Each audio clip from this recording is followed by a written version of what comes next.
Have you ever had or been exposed to COVID-19? Do those 2 weeks in quarantine seem like forever because you're completely helpless and are not able to leave your room?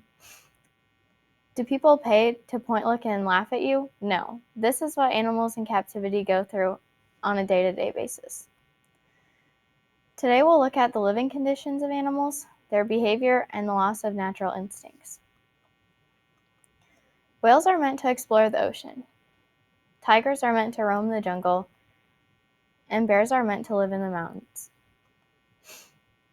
According to the New York Times, the polar bear's enclosure in the zoo is 1/millionth of the size of where they would be living if they were in their natural habitat, which can reach up to 31,000 square miles.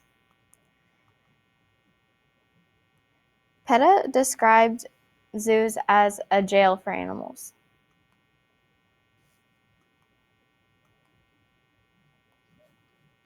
At SeaWorld, the orcas live in a cage that is approximately 350 feet wide, which is only 0.07 of a mile.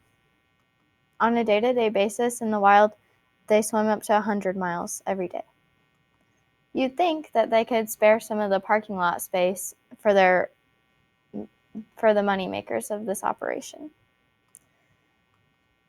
If you've watched the film Blackfish, you've met the whale Tilikum, who now has a bent dorsal fin.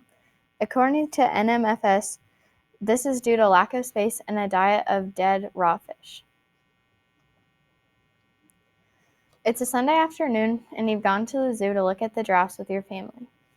They aren't doing much but sitting and eating, so you go to the next exhibit to look at the other animals.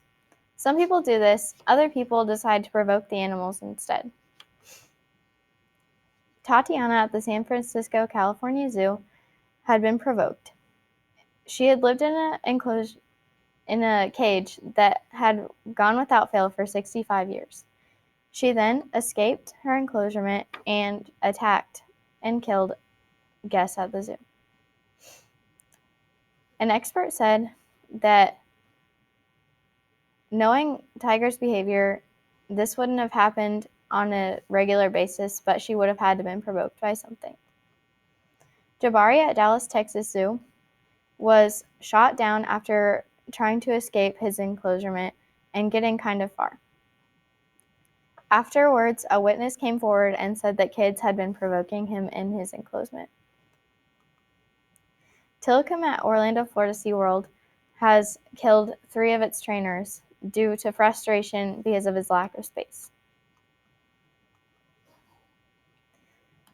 Living in these conditions can give them highly repetitive behavior such as pacing, swaying, head bobbing, and overly grooming themselves. These are not things that they would be doing if they were living in the wild. If they were released back into the wild, they wouldn't know how to hunt, and they wouldn't have everything served to them upon a silver platter. The film Madagascar, while a cartoon, also has realistic life scenarios for the animals. Like Alex, the king of the jungle, a tiger, or a lion, not knowing how to hunt and expecting his meals to be served to him upon a silver platter. He was completely lost and utterly hungry and didn't know what to do.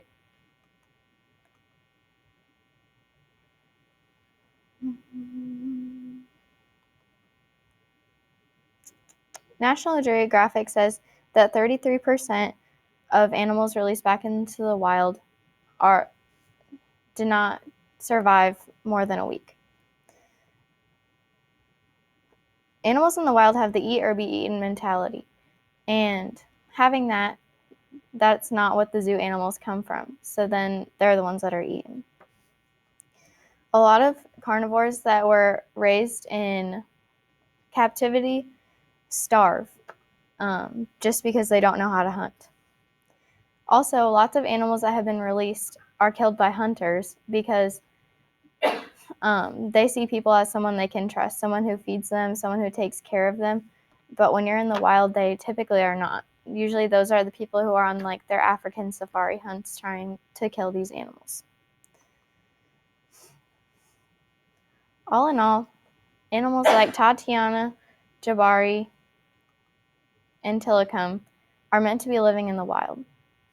So next, overall, we looked at living conditions, behavior, and loss of natural instincts. So next time you go to the zoo or you go to SeaWorld or any sort of aquarium, I encourage you to think about what you're doing to the animals. Oh gosh.